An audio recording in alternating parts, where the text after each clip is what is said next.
Hello gardening friends. I was here doing some spring cleanup and I wanted to document what the garden looks like before I get planting so that I have something to refer back to.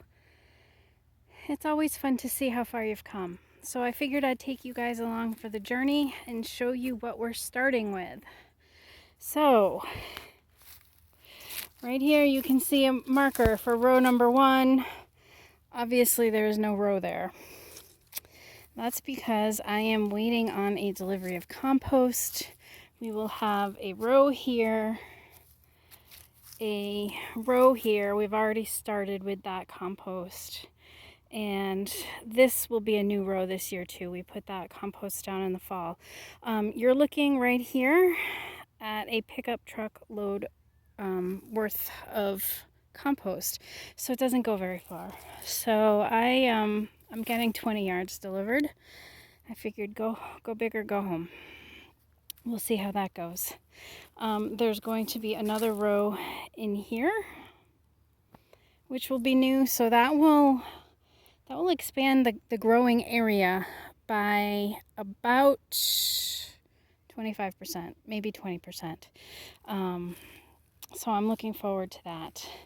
This row right here that I just raked out started out as an ER row. This at one time was the end of the garden, and I have expanded that way. Basically what I did is we just piled leaves here, leaves from all over the property. They stayed there for a good couple of years. Everything underneath is smothered, and so we're just going to put down some compost and go. So here we have daylilies and irises that were growing in various spots of the property.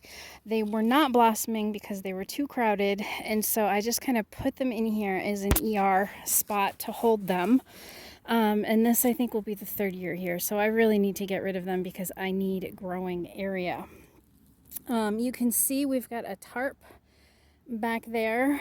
That's because right now the whole garden is a nice trapezoid shape, and I wanted to fix that. So I'm trying to smother the grass that was growing there so that we can extend these rows and make a rectangle instead of a trapezoid. These here are perennial flowers. They're not doing much right now. It's still too early for them, so I haven't even touched the row. Haven't touched this one either. This is the remnants of last year's kale. I'm trying to get the rows ready for my cool season flowers, and so anything that's not going to be planted until May, I'm not dealing with right now. We've got 2 rows here that are being tarped. I did that for 2 reasons. Number 1, I want to encourage any weed seeds to sprout because it's going to get nice and warm under there, so they will sprout, and then it will be dark under there and they will die. So I'm hoping to decrease my weed pressure, and I'm also hoping to warm the soil because this is where I'm going to be planting some of my cool season flowers, and I want the soil to be nice and warm. I tried to broad fork today. I was able to broad fork this row right here, which we'll talk about in a second, but some of the rows are still frozen 4 inches down, and so I will broad fork these after they warm up. So this row, there's nothing underneath it except a nice beautiful bed of prepped soil. This is where my first planting is going to go in a couple of days. So I was able to broad fork the soil.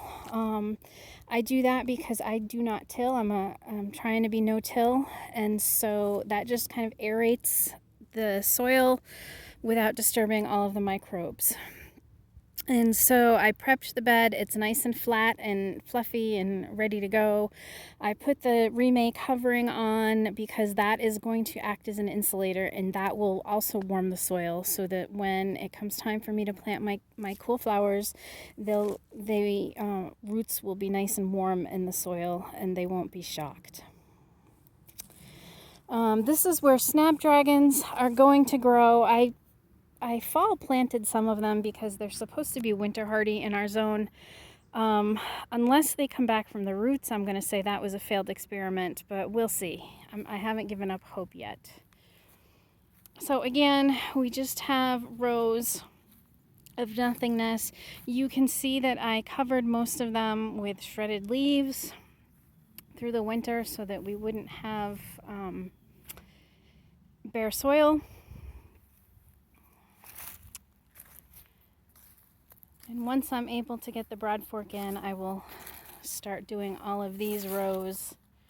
And then finally, on row 20, we see signs of life. So this is the garlic that I planted last fall.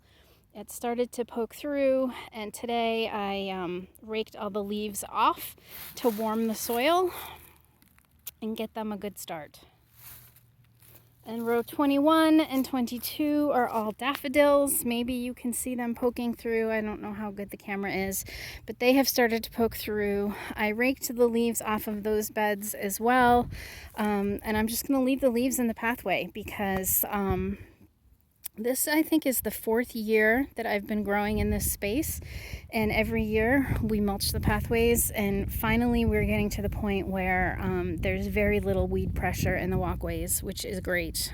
The first season it was frustrating, and I wondered if I did the right thing, but I kept at it, and I'm glad I did. So we have mulched these pathways with leaves, we have mulched them with shredded paper, we have mulched them with wood chips. Anything organic that's going to break down has gone on these beds, including cardboard.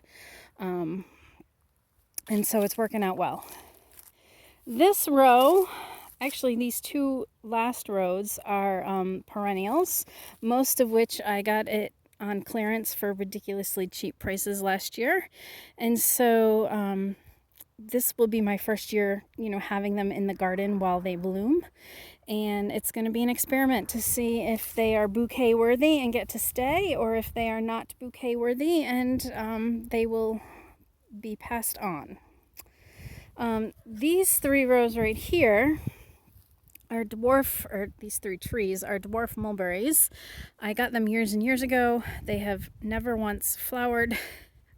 So we're gonna see what happens this year. I can't justify keeping them if they're not going to be doing anything. In the back there you can see just some of our leaves. Those will be used to mulch the beds once the plants are bigger. Again, just to keep down on weed pressure. The hoop house that hubby made, it lasted through the winter. The plastic on the door needs to be fixed, but otherwise that's been a great space to put tools so I don't have to keep running back to the shed, and hoping to be able to stick some seedlings in here. It is not well insulated, so it will get below freezing in there, but when it gets to be in the high 30s at night, I may start putting stuff in to see how they do, because obviously they won't die. And that's about it. So last year, this was a mixture of cut flowers and vegetables. This year, it is going to be cut flowers and tomatoes. I'm still going to be growing the tomatoes here because I am prepped for long rows of tomatoes. All of the other vegetables, I am making a couple more growing spaces so that I have more room for cut flowers. So that's it in a nutshell. Hopefully the next time you see me, I'll actually have some beautiful plants to show you. But until then, you can get an idea of how we winter over at Armstrong Acres. I'm never going to be one of those beautiful Instagram posters. I'm going to show you the good, the bad, and the ugly, and right now it's looking a little ugly, but it's kind of the reason for the video, so that when it looks beautiful, I will have a reminder of exactly how beautiful it is in comparison. Hope you're enjoying this beautiful day, this beautiful week. Bye.